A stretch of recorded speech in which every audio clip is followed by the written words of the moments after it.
Halo, selamat datang di channel Alfi Excited.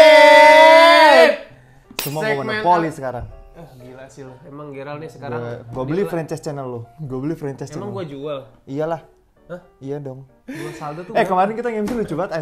Ih, parah. Ting.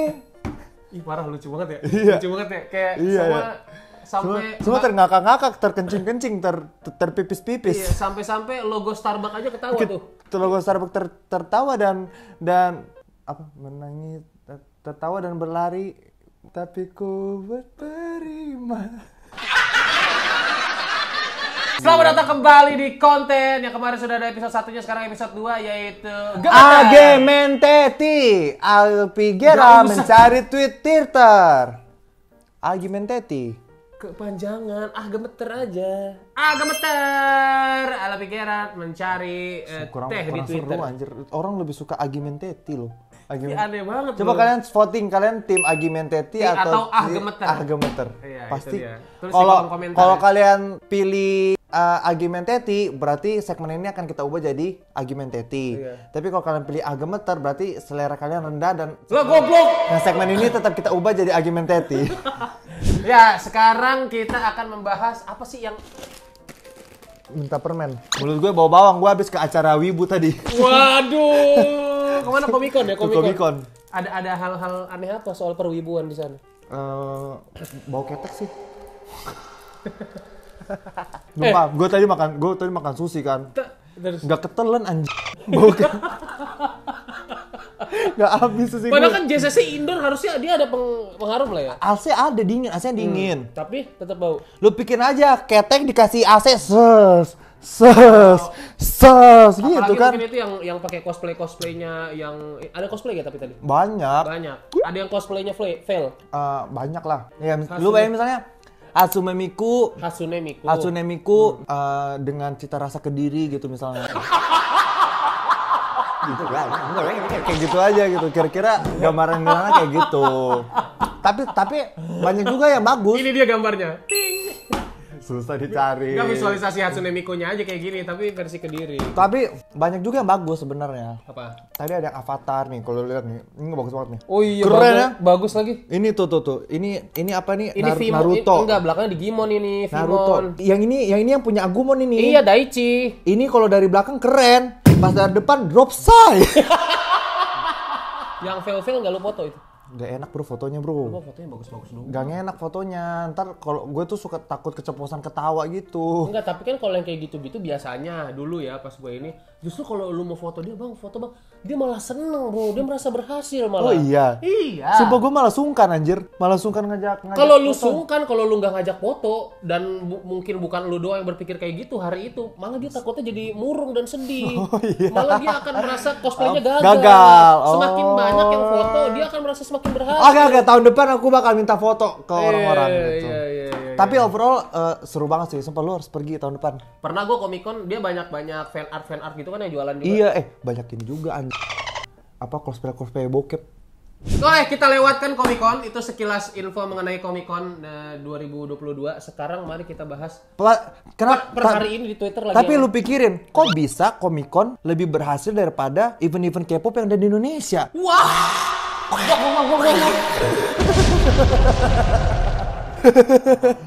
gak boleh ngomong kasar kan di sini, Ger. Emak gue nonton. Malu nonton. Lu blokir aja, malu napa? Goblok. Malah emak gue nanya nanti, kok kamu gak pernah upload video ya? Tapi ntar itu kita bahas di akhir. Kita simpan keep the best for the last. Oke. Nah sekarang kita bahas di Twitter yang lagi anget apaan sih? Yang lagi anget. Oh ini juga nih, ini goblok nih. Ini ntar kita bahas. Langsung aja kita bahas ya? Ya udah langsung aja kita bahas. Kebetulan aku nih. Ada YouTuber. Oh enggak, bridgingnya ini dulu. Bridgingnya ada pasangan selebriti. Iya benar, itu dulu kita bahas.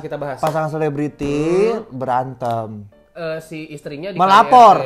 Istrinya melapor dulu. Pasangan selebriti viral lah, pokoknya ini viral banget. Istrinya melapor ke polisi. Kalau dia ada KDRT. Katanya tuh sampai jakunnya bengkok loh. Jakunnya.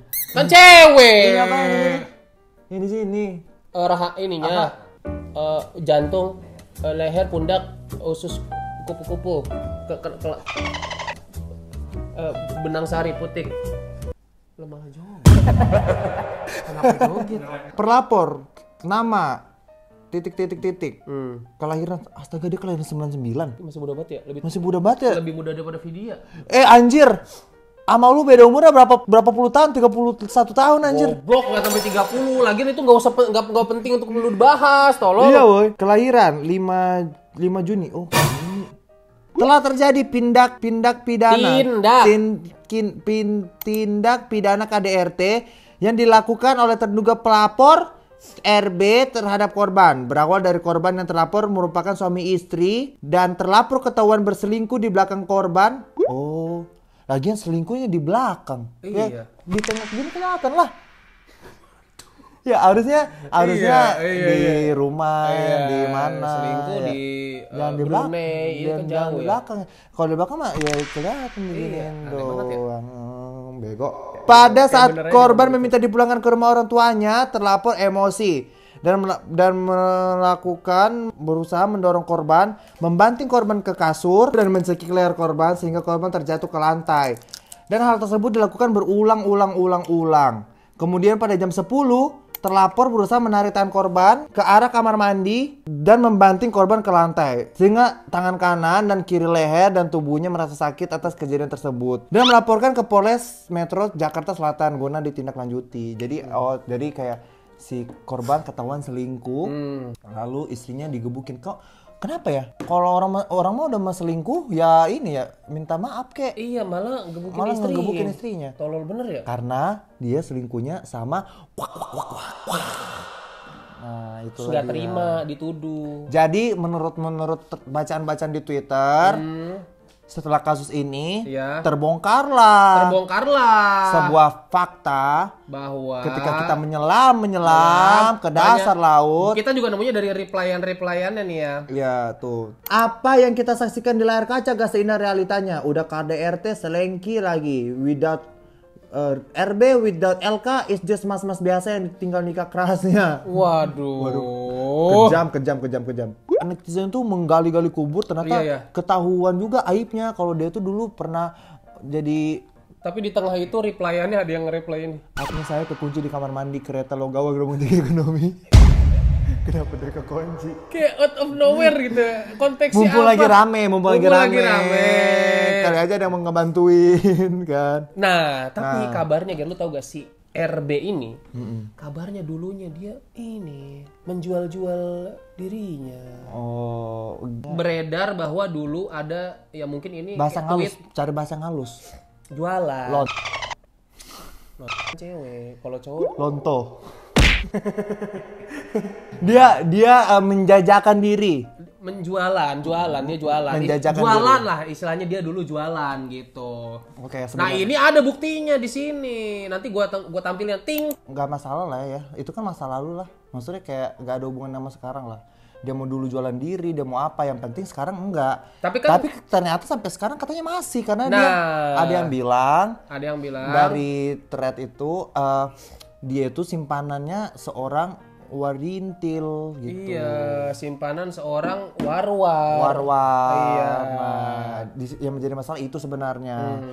Dan yang sebenarnya apapun itu tapi ada kabarnya juga dia punya anak dari Tans. Oh, jadi dia depan belakang dicolok sama dia ya? Iya, katanya. Disikat semua ya? Semua lini. Tapi kita nggak usah bayangin lah ya pas sama yang war-war kayak gimana. Waduh, udah keburu lagi. Goblok. Aku nggak kebayang loh si RB ini sama war-war. Coba kita ngebayangin. Bayangan apa itu tadi? Imajinasi yang aneh. Bagus. Nah, ini eksplorasi HS. Eksplorasi HS. Ya itu. Kalau aku jujur sebenarnya aku terserah lah orang mau ngapain, mau jual diri, mau apa, selama yang pertama nggak merugikan orang.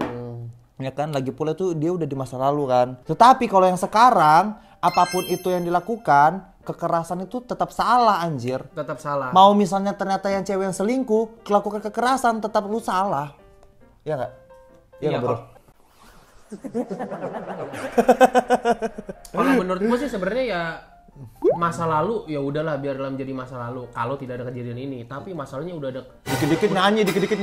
udah Kayak Sapu Jamil lu. mana gua nyanyi? Tadi lu masa lalu, biarlah masa lalu. Lagu itu inul.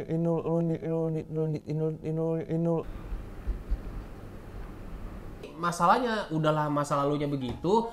Sekarangnya dia KDRT, jadilah netizen mencari jejak digital yang ternyata masih ada. Dikait-kaitin lah sama sekarang dan kabarnya masih sama yang dulu yang dimana dia pernah menjadi simpanannya juga, masih sama yang itu katanya. Oh, masih orang yang sama. Katanya sama war-war itu. Oh, jadi ya sebenarnya tidak banyak yang perlu dikomentari akan kasus ini. Kita cuma kalau gue secara tulus sih pengen yang ceweknya pengen ya maksudnya mengucapkan bersyukur juga sih mereka bukan bersyukur juga sih kayak kalau mau dicari-cari nih positifnya bisa tahu lebih cepat gitu loh ya kan daripada nanti udah 10 tahun udah 5 tahun si ceweknya udah punya anak 2 misalnya atau 3 baru ketahuan. Sekarang kan juga udah punya anak. Iya tapi baru 1 ya udahlah gitu kan. Tapi kalau misalnya nanti kalau udah 2 kalau ini mau dicari-cari positifnya jadi ya sedikit banyak Tuhan akhirnya membukakan aibnya si cowok ini biar si cewek ini nggak tersiksa lebih lama aja gitu ya kan. Dan buat yang ceweknya semoga cepat pulih ya, cepat sehat karena orang Indonesia tuh banyak yang mendukung si cewek ini. Bener lah, iyalah apalagi zaman dulu juga zaman belum sama si cowok ini juga si cewek ini udah jadi kesayangan publik lah. Betul, karena dia manis gitu kan. Image-nya kan innocent dan baik gitu. Makanya sebenarnya gue cukup kaget banget sih. Gue kira ini awalnya tuh kayak gimmick marketing apa. Ternyata beneran anjir. Karena nggak kebayang. Bahkan dulu sebenarnya udah ada ramalan-ramalan tau. Nah, itu kita bacain juga. Udah ini percaya nggak percaya ya. Kalau nggak percaya berarti kan goblok. Percaya nggak percaya. Jadi dulu, ramalannya gimana sih? Lupa gue capture ya. Udah ada ramalan lah dari beberapa orang. Kalau gue sih pernah lihatnya dari titisan Nyai Ratu Kidul. Kayak pokoknya dulu gitu kayak pernikahannya mereka tuh nggak akan berlangsung lama karena terus juga aku pernah dengar kayak di tahun ini ada yang meramalkan itu di channelnya siapa yang Densu siapa channel yang Densu itu loh. Iya Densu Margo Densu siapa lagi? Emang Densu channelnya Densu ada orang lain selain Densu di situ? Yang Densu itu kan channel itu pernah kayak meramal tahun depan ada artis cowok ketahuan aibnya tersebar selingkuh gitu. Ada. Oh iya. Ada. Ternyata dikait-kaitin sama ini. Iya, soalnya kan orang Indonesia tuh suka gitu ya, kayak suka apa-apa dipeperin ke mistis, ke ramalan, apa-apa dikait-kaitan dengan masa lalu. Kalau aku sih kalau aku bilangnya kalian jangan percaya ramalan karena kan ada yang bilang ramalan itu kan bisikan dari setan gitu kan. Kita orang Indonesia yang smart lah. Jangan percaya ramalan. Kalau zodiak nggak apa-apa. Enggak juga. Gue sih lebih percaya kenapa mereka putus karena Leo sama Cancer. Nggak cocok menurut gue ya. Iya. Daripada sama ramalan ya, gue lebih bercucuk Leo sama Cancer nggak cocok. Walaupun sebenarnya nggak bener juga, tapi ya masih mendingan lah. Ya percaya zodiak aja guys, percaya zodiak. Ini jadi mendoktrin orang untuk percaya zodiak. Misalnya kalian pasangan Leo sama Cancer, buruan putus deh sekarang. Goblok bener. Kalau udah nikah gimana? Kalau udah nikah minimal pakai rompi anti peluru biar nggak dipukul, biar nggak lebam-lebam. Rompi anti peluru biar nggak lebam-lebam. Kan bisa dipukul tangannya tetap lebam juga tolol. Rompi kan cuma segini doang rompi. Dikata rompi sebaju astronot. Tompi.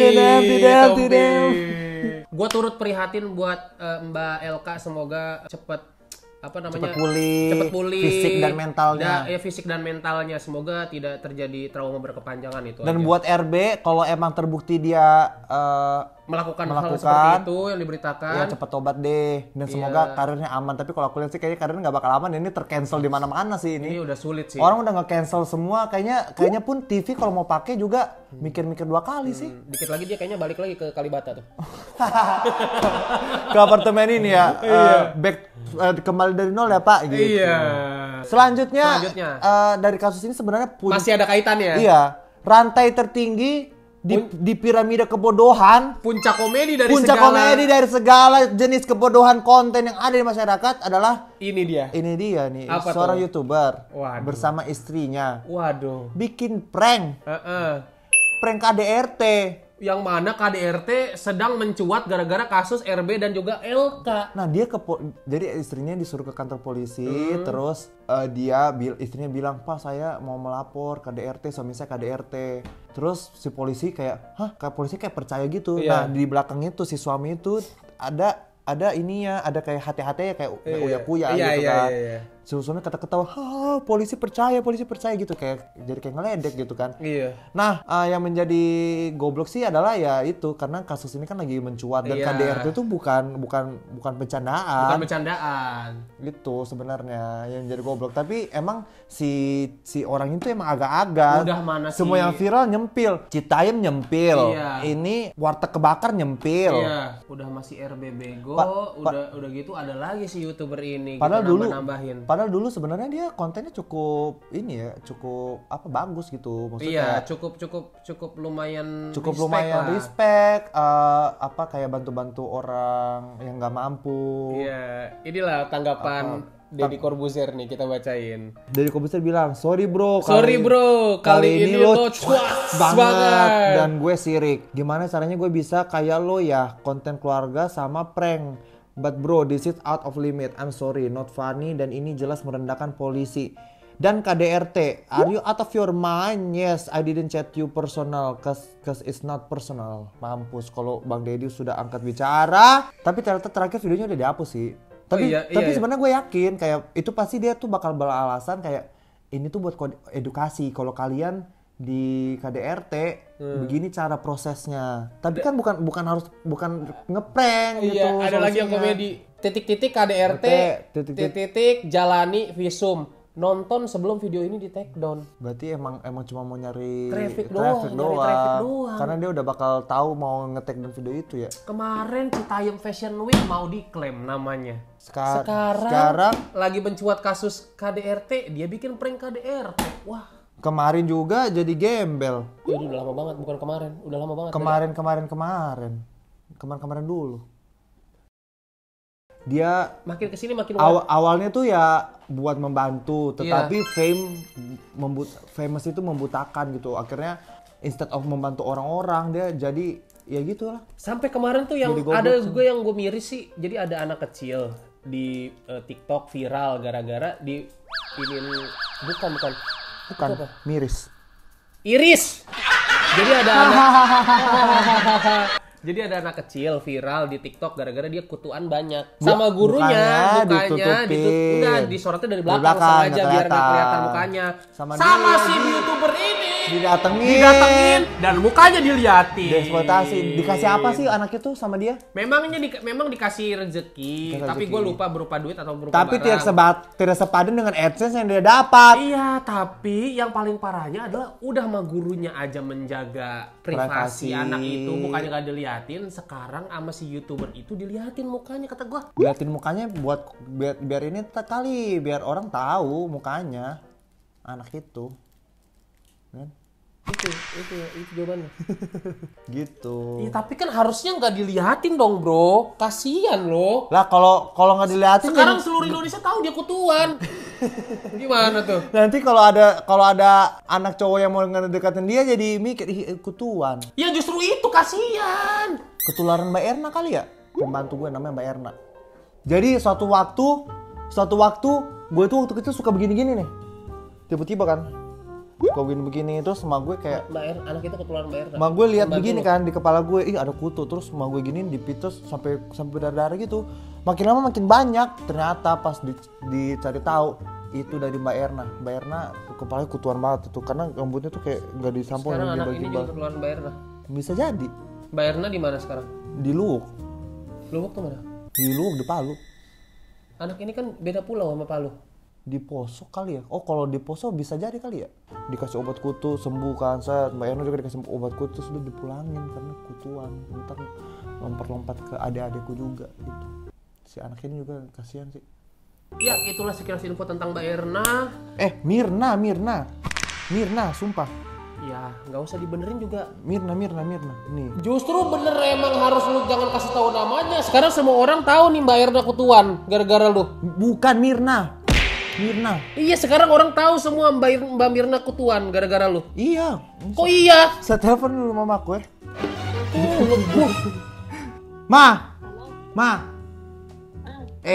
Mama ingat tuh waktu itu tuh, itu Mbak Mirna kepalanya bakutu. Iya tuh. Kenapa?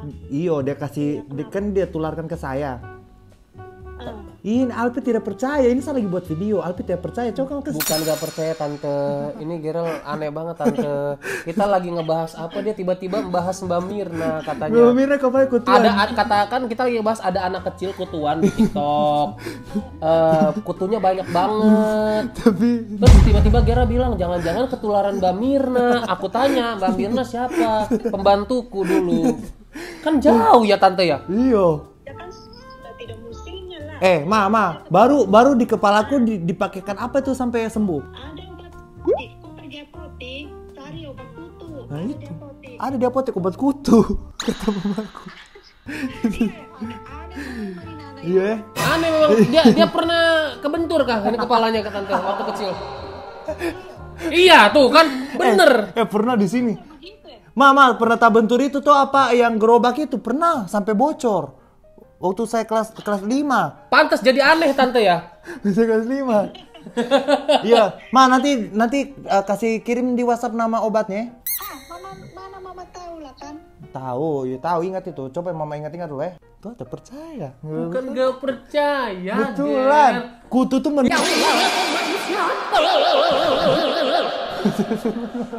kan lu ini orang gede lah, maksudnya punya dampak yang besar gitu.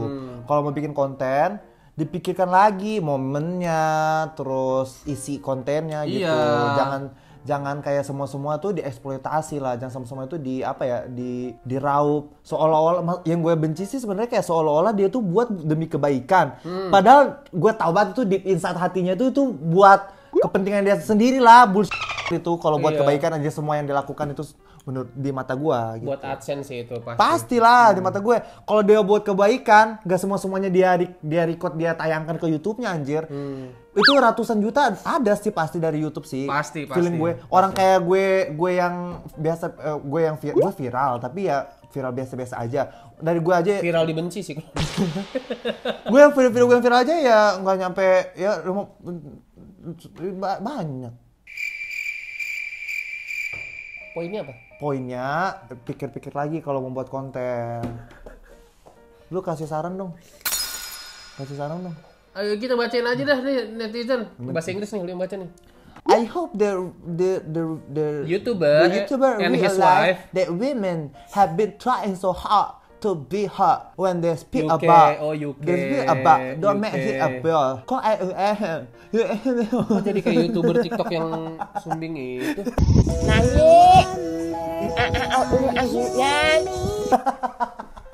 I hope the YouTuber realize that women have been trying so hard to be heard when they speak about domestic abuse. Congratulations, you've dismissed women who are actually abused and not people who think that most cases are just over exaggeration.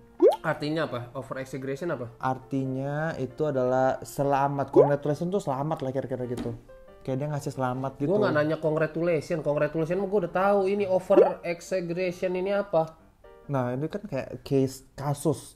Kayak selamat buat kasus-kasusmu. Selamat kasus-kasusmu. Jadi kayak dia tuh sarkas gitu loh, kan si YouTuber ini banyak kasusnya. Dia tuh bilang kayak selamat nih buat gua kasus-kasus tahu case gitu. kasus itu gua tahu. Iya. Gitulah kira-kira pokoknya apa ya? Exaggeration apa ya? Itu maksudku. Sekarang kayak orang tuh kalau misalnya mau KDR, ada orang yang bilang saya di KDRT, orang bakal bilang tuh lebay. Gitu ya. Kayaknya gitu deh. Coba. Udah saatnya kita beneran cancel si YouTuber dan istrinya. Salah. It's time we really cancel. Bahasa Indonesia. Nggak usah di Inggris. Tadi bahasa Inggris. Udah saatnya kita beneran cancel si YouTuber itu dan juga istrinya buat ke depan. Stop. It's time we really cancel the YouTuber and the wife. Gue bahasa Inggrisnya. Buat kedepannya jangan kasih mereka views, jangan For follow in the front, don't give views. Udah. Jangan follow medsosnya. Don't follow the medsos. Kalau bisa report sekalian akun YouTube, channel dan sebagainya. If can report the channel, akun YouTube and authors gitu. and others. ATC aja nggak usah ini. Masalah KDRT bukan untuk bercanda dan konten. The problem KDRT is not content. Tuh, cancel YouTuber dan istrinya. Cancel YouTuber and istrinya. Money makes them stupid. Money makes them stupid. Harusnya ke Indonesia dong. Bukan lu ke Inggris lagi. Spesialis bahasa Inggris. Itu namanya lu ngulangin gua, bukan translate. Gue kan spesialis bahasa Inggris. Lah ini bahasa Inggris, berarti lu ke bahasa Indonesia. Ya tetap bahasa Inggris. Gua. Gitu. Ya kalau di Netflix film bahasa Inggris dikasih subtitle bahasa Inggris, tetap bahasa Inggris. Ya semoga jadi pembelajaran buat semua kreator, nggak cuma si orang ini aja ya. Jadi jangan jangan terlalu bego lah kalau buat konten sih. Kayak pertimbangkan apapun itu gitu. Coki narkoba aja agak akan bisa mikir konten sekreatif ini. Ini ada yang komen juga. KDRT, konten dalam rumah tangga. Ya gitulah kira-kira. Gonjang-ganjing dunia YouTuber tapi gitu sih, semakin kita terkenal semakin kita itu kayak ingin mengejar sesuatu yang lebih gitu. Dan gue udah lihat sih gak pernah cukup rasa hati ini tuh. Penggalan videonya yang lu lihat deh nanti di akunnya Om Deddy itu, editannya juga kayak editan infotainment. Jadi kayak editan itu Playboy Cap Kabel. Iya yang ceng-ceng gitu. Lu nonton gak Playboy Cap Kabel lu? Playboy Cap Kabel gue nonton. Mac? Iya nonton. Uyakuya? Nonton. Extravaganza? Nonton. Ini talk show? Nonton. Hamtaro? Terus? Berarti lu tahu dong Saras. Saras tahu gua, Saras 008. Nah, kalau ngomong-ngomong soal Saras kan dia berubah jadi kucing kan? Iya. Ada seorang YouTuber juga sempat rame beberapa waktu lalu itu hampir membunuh pasangannya. Katanya dia tuh abusive. Oh, disambung-sambungin. Bridging. Disambung-sambungin, bisa. Jadi rame tiba-tiba masih soal YouTuber ya. Mantan pacarnya speak up kalau si semasa hubungan si cowok ini itu abusive. Jadi mereka tuh pernah berantem di mobil, terus si cowok ngebut dengan kilometer tuh mencapai ratusan lah pokoknya, 130 derajat Celcius kan, dikebut mobil itu. Tapi itu bukan di tol, di jalan biasa kan Ayas. Antasari kayaknya, katanya Antasari ya. Terus katanya nggak tahu deh, katanya mending kita mati bersama gitu. Berarti itu gimana ya waktu itu ya, mending kita mati bersama, lagi emosi. Iya, terus kayak dikebut kayak 130. Tapi kan gak kecelakaan, berarti kayak dipelanin dong habis itu. Atau jago nyetirnya ternyata. Ternyata refleks. Pas mau nabrak refleks gini. Iya, ngedrift. Iya, langsung nyetir. Oh, anu di Tokyo. Oh, nasi ini nasional. Yang gue pikirin itu sebenarnya kayak kan lagi ngebut set. Kalau nggak kecelakaan, berarti kan mereka ada momen mereka redup gitu, pelan memelankan mobil. Itu gimana ya? Jadi drop say dong. Iya. Habis marah-marah langsung drop say. Antasari. Tuh kan Antasari tuh emang jalan gede ya? Nggak gede-gede banget tapi lumayan, kosong kalau malam.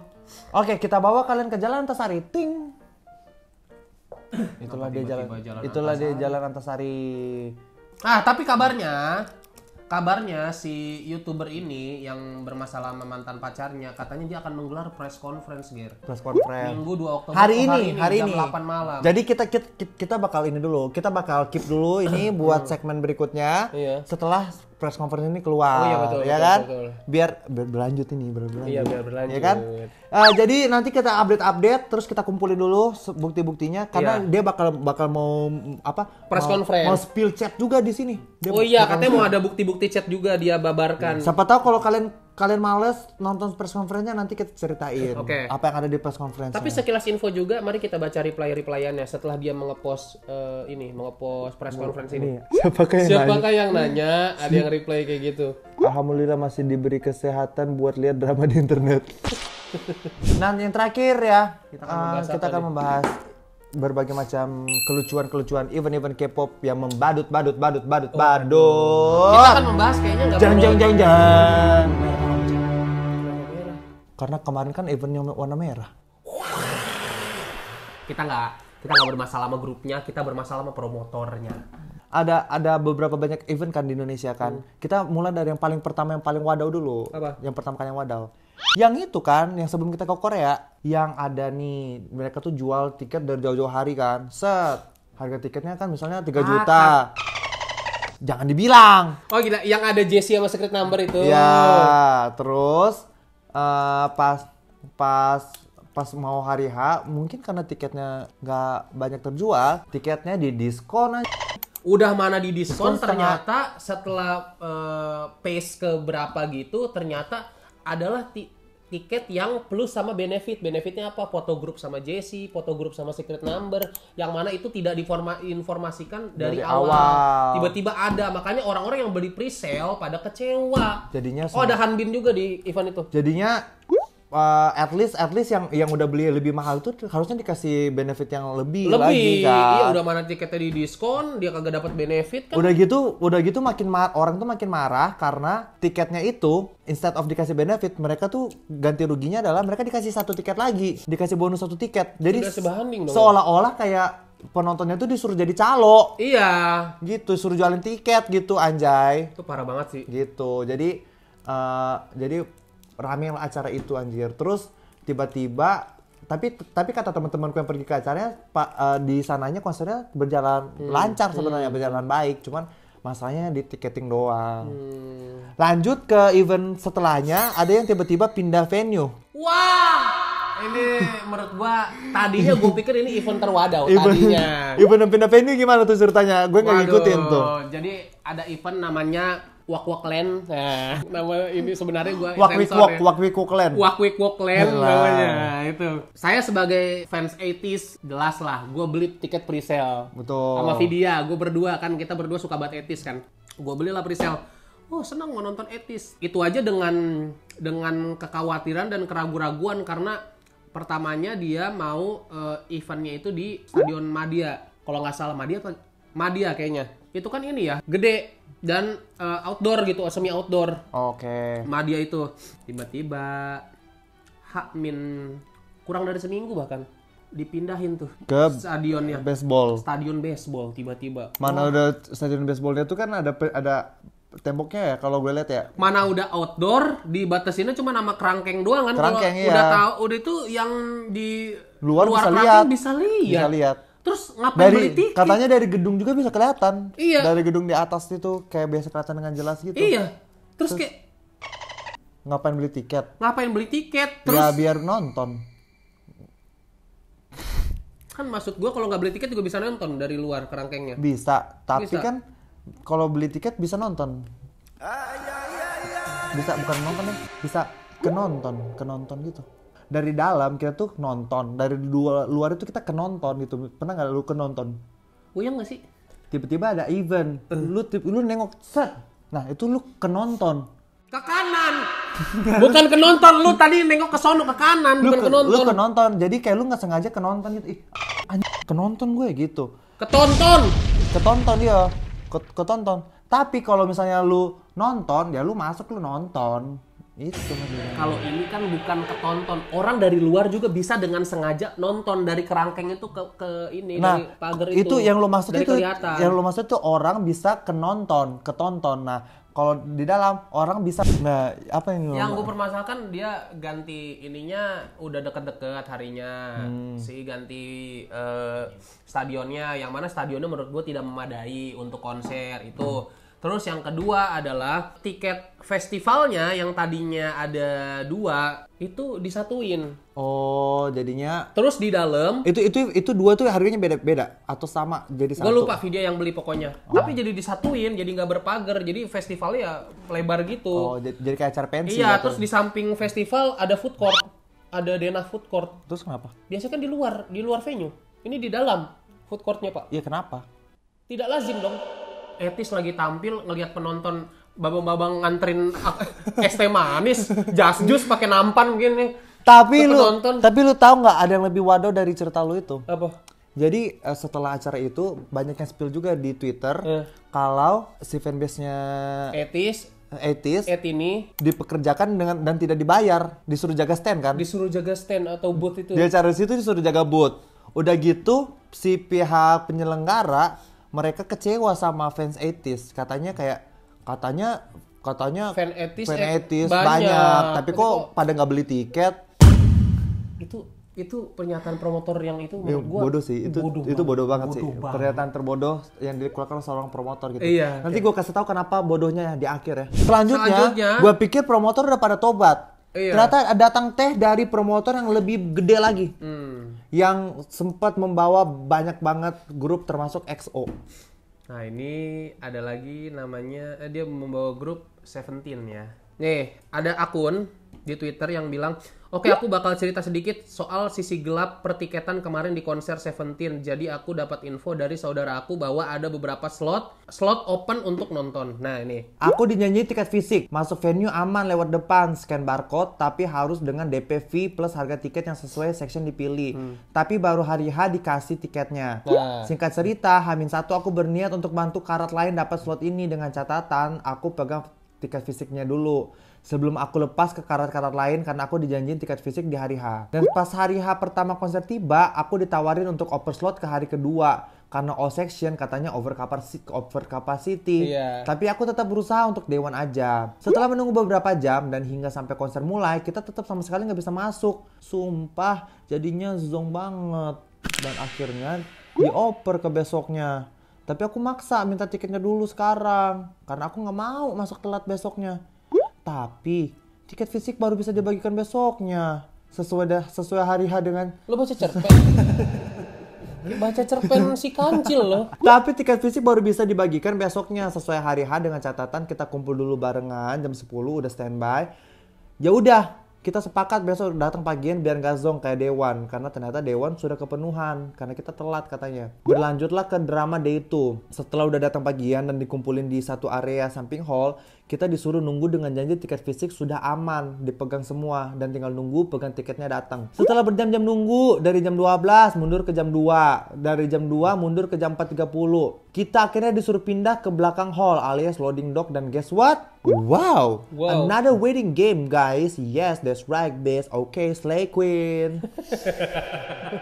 Tapi sekarang di sini aku mulai curiga nih karena aku lihat banyak banget grup-grup kecil seperti grup kita yang ada di area loading dock itu untuk nunggu di bagian tiket fisik. Pas aku tanyain ke koordinator grup kita, kenapa kita ditahan di belakang dengan grup lain sebanyak ini, gimana bisa masuk sebanyak ini? Dengan simpelnya dia bilang kemarin lebih banyak lagi dan semua aman bisa masuk. Dan akhirnya setelah menunggu beberapa waktu dan mulai mendekati jam konser, grup kami lumayan udah gak sabaran dan terus nge-push si koordinator buat ngasih tiket dan bolehin kita masuk. Tetapi koordinator tetap bilang kita harus masuknya barengan. 5:45 kita mulai ngejar koordinator minta tiket karena udah mau mulai konsernya. Akhirnya koordinator kasih tahu kita buat nyari tiket pas event sebelah biar kita bisa masuk dari hall event sebelah. Oh, karena hari itu ada 2 event. Iya. Di sini gue ada event wibu juga. Ada event wibu juga. Oh, dia mau ngakalinnya lewat situ. Di sini udah mulai curiga plus panik nyariin mana nih tiket pas event sebelah. Kita mau mulai minta-minta dari orang yang udah masuk dari event sebelah. Setahu aku tiket sebelah nggak semahal itu, tapi si koordinator bahkan nggak mau beliin dan cuma bilang sisa orang dan cuma mau minta sisa orang-orang. Setelah berhasil dapat tiket sisa dan masuk ke hall sebelah, di sana kita disuruh mencar-mencar biar nggak mencurigakan dan dibagi-bagikan tiket pink kita. Dan terzongnya ternyata tiketnya palsu. Ini buktinya, tiketnya di print ulang dan punyaku bahannya ke double. Anjir. Tuh karat yang punya Q number di atas, aku mohon maaf sebesar-besarnya karena jujur aku nggak tahu ternyata kita dikasih tiket palsu dan jalur masuk kita adalah lewat partisi ujung lah, dan kita bahkan nggak boleh scan tiket kita di official gate. Jadi di partisi belakang itu dari pihak keamanan udah dibukain lancar sampai konser. Oh, main juga ya sama security. Dan pada saat dibuka, para karat yang panik langsung berlarian dan nerobos ke partisi itu membuat rusuh. Panitia event sebelah pun notice ada keramaian di partisi itu dan langsung membakar. Kok dibakar? Dibubarkan. Membakar kerumunan karat yang berusaha masuk lewat partisi itu dan kita diusir keluar dari hall 9. Di situ aku sudah kesel banget dan di saat udah nggak bener aku cabut aja dan minta refund. Pada akhirnya aku di refund aman dan nggak ada masalah, uang semuanya balik. Tapi jadinya aku nggak nonton konser. Udah Ya itulah ya. Oke, dan juga ternyata ada juga video di TikTok yang ternyata bilang, ada cewek nih bilang kalau di luar itu banyak calo-calo. Iya. Banyak calo-calo jualan tiket. Terus konsernya udah mau mulai, harga tiketnya tuh malah tambah mahal. Terus nanya, biasanya kan makin murah. Terus nanya, kok nggak takut sih? Kok lu nggak takut rugi sih? Kata si calonya, ngapain takut rugi? Kalau ini nggak habis tinggal dibalikin lagi ke panitia. Berarti calonnya tuh dikasih. Oh, calonnya tuh dikasih. Iya, katanya calonnya dikasih gitu. Katanya ada main tiket juga, ada yang menyelundupkan. Ada yang berusaha untuk memanipulasi di tiket. Berusaha memanipulasi tiket. Di situ juga dia main gitu. Event ini cukup kacau dan terutama kacaunya tuh yang pertama di penjualan tiket. Iya betul. Yang kedua pas hari eventnya, yang ini hari eventnya kan. Iya ini hari H-nya. Ternyata banyak kecurangan. Yang ketiga ya di mana kecurangan di pemerintahan. Banyak tuh pejabat-pejabat korupsi itu. Urusannya apa sama pejabat korupsi? Kecurangan. Iya sama-sama kecurangan tapi beda, ini masalah promotor konser. Ngomong-ngomong soal kecurangan, gue juga masa dicurangin. Kenapa tuh? Kemarin gue diajakin di chat sama seorang teman kan. Rapih banget nih, bridgingnya rapi. Seolah-olah satu cerita dari tadi nih, dari mulai kita ngomongin artis yang KDRT sampai sekarang kecurangan. Flow bro. Flow-nya kayak nyatu ya. Gimana tuh? Pas banget abis pandemi gitu. Bantu Ger, boleh tolong bantu nggak? Intinya gitu. Polling, aku mau ngadain polling di story kamu. Itu bayar nggak ya gitu. Aku bilang dong nggak usah bayar, nggak apa-apa. Tapi nanti kalau ada acaranya aku diajakin aja. Aku doang, satu tiket doang. Tapi kalau mau ngajakin teman-temanku boleh juga gitu kan. Ini kayak dekat banget ya. Iya deket banget. Emang Tadi, deket banget. Tadinya. Terus ya udah polling deh tuh. Soalnya katanya bos aku mau datengin artis K-pop ya kan. Tiba-tiba aku polling set. Ternyata pollingnya rame. Sampai jadi thread di Twitter gue kan dirujak juga tuh polling gue tuh. Dihina-hina lah sama salah satu fandom kan. Iya gue tahu tuh. Iya kan. Terus yang menang adalah salah satu grup gitu kan. Lama nggak berlangsung hilang kabar, nggak ada. Terus gue sempat nanya, dia bilang ternyata acaranya tuh mau dimasak ulang ibaratnya. Ntar saya update kata dia gitu, tapi tetap nggak di-update. Sekalinya update ternyata update dan temen. Wah, itu macing. Sekalinya di-update, lanjut. Sekalinya di-update, ternyata dia tuh ngupdate-nya lagi meeting. Oh, sama grup sebelah. Gitu. Terus naiklah poster. Oh, ini sekarang acaranya ini. Oh, boybandnya nggak ada tuh yang kemarin boyband di polling. Iya, yang perasaan gua udah dibully kemarin gitu kan. Gerald sampai dibully sama salah satu fandom buat ternyata nggak ada. Ternyata semuanya gagal gitu. Udah sebenarnya gue nggak masalah sih, dia tuh mau pakai yang mana. Gue dan juga gue nggak peduli juga sih kalau dia mau pakai sama grup yang satu itu kan, karena kan salah satunya tuh emang fanatik banget kan sama boyband itu. Dan gue sadar gue tuh ke boyband itu gue nggak yang gimana banget. Gue nggak yang maksudnya nge-hype banget. Iya gitu. Karena gue kan kalau ke boyband jujur aja gue kurang nge-hype banget. Udah, tetapi gue lebih ke ini aja sih, kayak merasa dilupakan aja gitu. Iya, betul. Nggak diajakin. Dan lu lu sempat pas posternya naik itu lu sempat nunggu kabar dia lagi gak? Nungguin ya. Sampai manajerku juga bilang ke dia kayak, ih parah. Dia tuh nge-reply story-nya dia yang pas lagi sama grup sebelah itu. Iya. Dia reply kayak, ih parah anak-anak aku nggak diajakin. Karena dia deket banget juga sama manajer aku. Iya si orang itu ya. Seorang itu terus kayak dia bilang, oh iya beb, kamu bisa nggak meeting? Oh ya udah hari apa? Hari ini. Kata manajer aku, oh kalau hari ini aku ada meeting. Kalau hari ini bisa nggak? Sampai sekarang chat itu nggak dibalas sama dia. Gitu. Ternyata setelah beberapa waktu berlalu, suatu pagi, kucerah, ku gendong tas sekolahku, gue melihatlah Twitter kan, ada apa lagi rame-rame nih, titik-titik penipu gitu kan, trendingnya titik-titik penipu, gue bukalah, tag, ternyata event yang temen lu bikin lagi rame, gitu. Ramenya kenapa? Karena sama lah kayak yang di event pertama tadi. Tiketnya di awal mahal banget sampai jutaan, tiba-tiba dipotong terus gak dikasih benefit gitu-gitulah. Nah, gue pikir biasanya kan kalau event begitu di hari high eventnya lancar gitu kan. Ternyata ini di hari high eventnya banyak masalah juga. Banyak masalah juga. Udah gitu tiketnya ada yang katanya VIP atau apa gitu, harganya 3 juta, Gir. Iya, yang paling mahal tuh 3 juta. Udah gitu ada yang ngadu ke gua, 3 juta cuma ngelihat semut doang anjir. Karena dari awal itu mereka tuh kayak ngebocorin desain plan-nya. Desain plan-nya tuh panggungnya di tengah. Iya. Tiba-tiba pas hari H, panggungnya di ujung sana anjir, kecil banget kayak panggung pensi gitu. Iya. Nah, orang tuh makanya orang tuh merasa ditipunya itu gitu. Karena JIS kan gede banget. Iya itu, makanya mereka berani bikin konser di JIS, tapi mereka tuh bikin panggungnya sekecil itu. Iya. Gitu. Red flag dari acara ini, ada yang nanya gitu di live kan, kayak nanya lah baik-baik, tapi sama hostnya di live itu digas. Iya. Digas lah pokoknya anjir, kayak menurut mereka tuh nggak profesional. Terus tiba-tiba dia nanya kan, nggak tahu sih pertanyaannya apa gitu.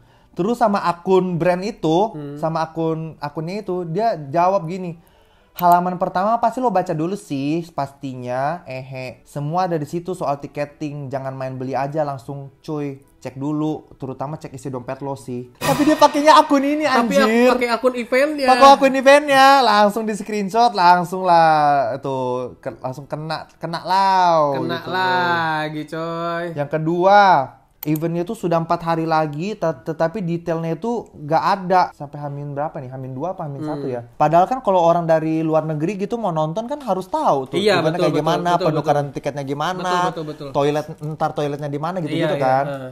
Tapi ini enggak. Sebelum penjualan tiket, organizer janji stage-nya bakal gede dan dekat dengan tribun, tetapi pas di reveal yaitu kecil dan jauh gitu. Hari ini Damien 4 sebelum event, organizer tiba-tiba upgrade harga tiket tertinggi ke festival. Orang yang beli festival merasa sangat dirugikan gitu.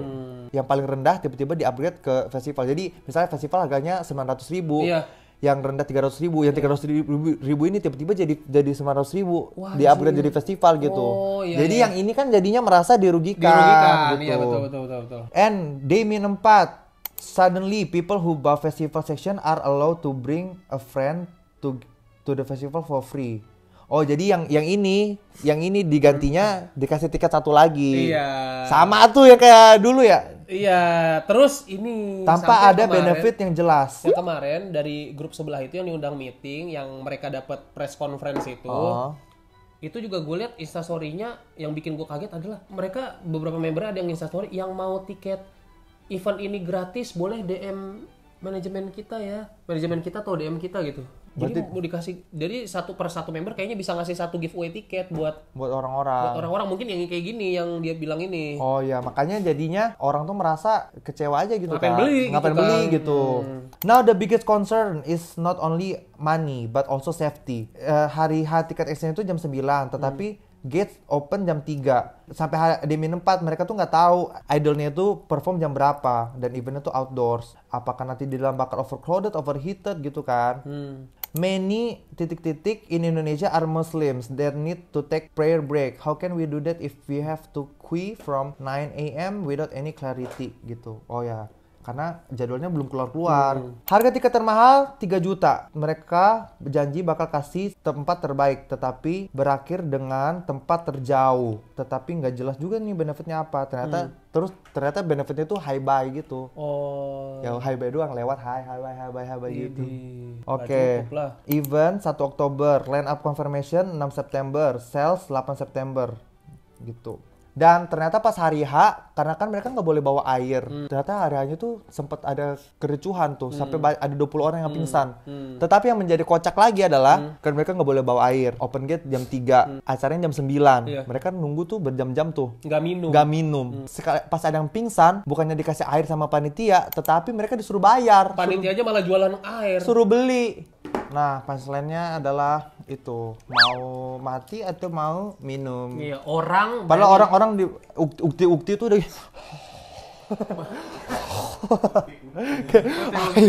Orang pingsan, air. butuh minum, disuruh beli. Itu wadidaw. Terus katanya juga banyak yang nge-review kalau sound systemnya jelek. Iya. Dan translatornya kacau. Translatornya banyak yang nggak paham apa yang dibicarakan si idol karena banyak part-part yang diomongin itu nggak ketranslate sama translatornya. Itu entah antara translator yang nggak ngerti atau nggak denger gitu karena soundsnya jelek gitu. Karena ininya gremeng, katanya gremeng gitu. Iya ya, soalnya banyak yang ngadu ke gue juga, follower gue bilang, bang ini mic-nya mati-mati, tolol bener gitu.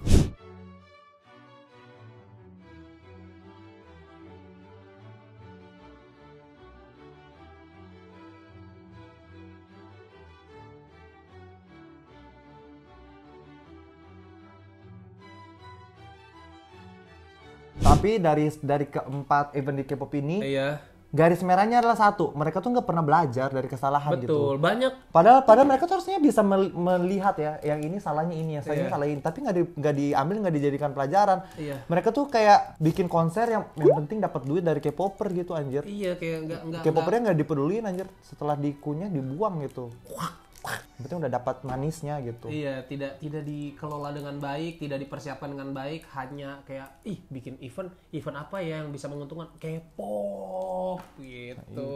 Padahal kan harusnya belajar lah dari tiketing, dimaksimalin, dari terutama soal calo-calo itu ngeselin sih, karena kita tuh tiketing itu kita standby hamin 2 jam anjir mau tiket war, tapi nggak dapat karena calo-calo itu. Bahkan ada yang tiket-tiket yang diselundupkan itu tuh ngeselin sih. Oke lah, mungkin calo jual tiket tapi asal si calonnya itu beli sendiri gitu. Jadi dia beli sendiri, jadi dia jual. Bukan yang diselundupin. Bukannya diselundupin kayak event yang tadi kita ceritain. Jadi ada calo ternyata tiketingnya juga dicurigai, dikasih sama promotornya buat dijual. Jadi sehingga eventnya udah mulai pun si calo tidak menurunkan harga tiketnya, katanya nggak takut rugi, orang nanti tinggal dibalikin ke promotornya.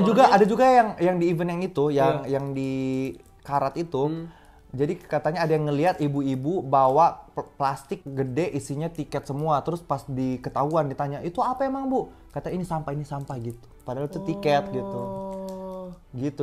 Ketahuan berarti mereka tuh kayak menyelundupkan tiket gitu. Iya, tiketnya bahkan si dicurigai si promotornya juga memalsukan tiketnya buat yang ada tadi yang kita bacain itu ya. Dia memalsukan tiket sendiri gitu. Aneh banget sih. Jadi intinya pokoknya event K-pop itu ya, mereka tuh selalu bikin event K-pop padahal duit orang Indonesia itu kan terbatas ya. Iya. Harusnya kayak, terus yang ngeselinnya adalah ketika event yang gak laku, mereka tuh nyalahinnya K-popper. Iya. Katanya kalau event K-pop rame. Nah, ini statement yang lu bahas. Tiap bulan itu ya ada gitu gimana caranya kita bisa beli semua gitu. Iya. Kalau lu pinter ya lu keep lah buat tahun depan kayak atau buat kapan. Gitu. Jangan semuanya lu datengin zret, tapi giliran gak rame yang lu salahin K-popper gitu. Nggak bisa gitu lah anjir. Nggak bisa gitu. Kan K-popper juga nggak semuanya berduit. Semua berduit lah bener. JW doang yang berduit. Dia mah kerja duitnya emang buat K-pop doang. Sampai ke Thailand semua dikejar aja. Iya, dia bekerja untuk K-pop, udah duitnya untuk K-pop semua. Gila sih tuh orang ya. Paling gitu sih overall kalau aku bilangnya. Ini boleh diterima boleh enggak ya? Karena kemarin juga banyak yang ke-trigger nih sama omongan gue yang ini. Kalau ingat ya, kalau budget kalian terbatas, mending nggak usah beli tiket yang festival-festivalan kalau kata gue. Mending sekalian tungguin boyband solo aja gitu. Karena menurut gue pasti datang sih. Boyband atau girl group solo girl gitu. Solo karena mereka mau diterima atau tidak, solo konser nih maksudnya. K-pop di Indonesia ini tuh sudah gede gitu. Jadi semua mata tuh sedang tertuju ke sini gitu kan. Jadi pasti datang. Idol lu itu pasti datang. Kecuali ya idol yang udah bubar kayak Big Bang. Iya. Tapi yang gitu-gitu ya susah sih. Lain cerita sama mungkin idol yang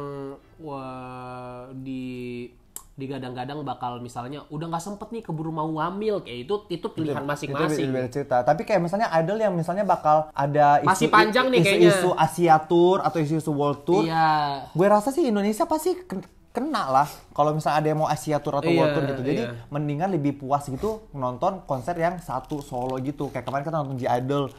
G-Idol dibandingkan dengan kita nonton festival-festival lebih puas nonton G-Idol kan? Iya, kemarin kita nonton G-Idol sebenarnya nggak ada cerita gak sih? Nggak ada. Promotor kayak sangat mulus, sangat yang lancar. Kita rasain ya sebagai penonton kemarin pas nonton G-Idol, konser G-Idol tuh mulus-mulus aja sangat sih. Mulus, sangat lancar. Orang Kevin juga langsung kebeli kan tiketnya. Iya. Kita beli tiketnya langsung kebeli gitu. Iya, mulus-mulus aja sih.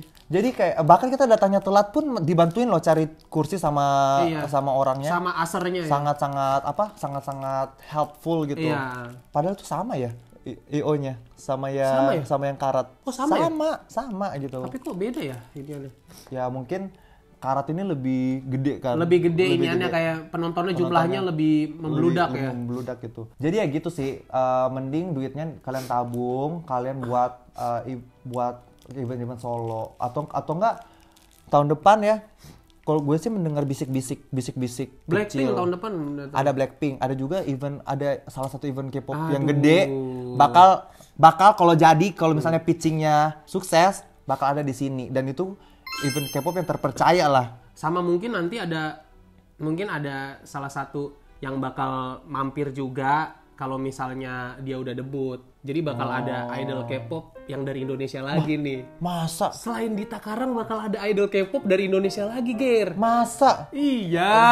Itu dari agensi apa tuh ciri-cirinya? Agensinya yang bukan agensi Big Three sih. Memang agensinya mungkin nggak terlalu terkenal agensinya, tapi maka dari itulah menurut gue masyarakat Indonesia kalau dia udah debut harus disupport sih karena si orangnya ini menurut gue berbakat sekali. Siapa ya berarti?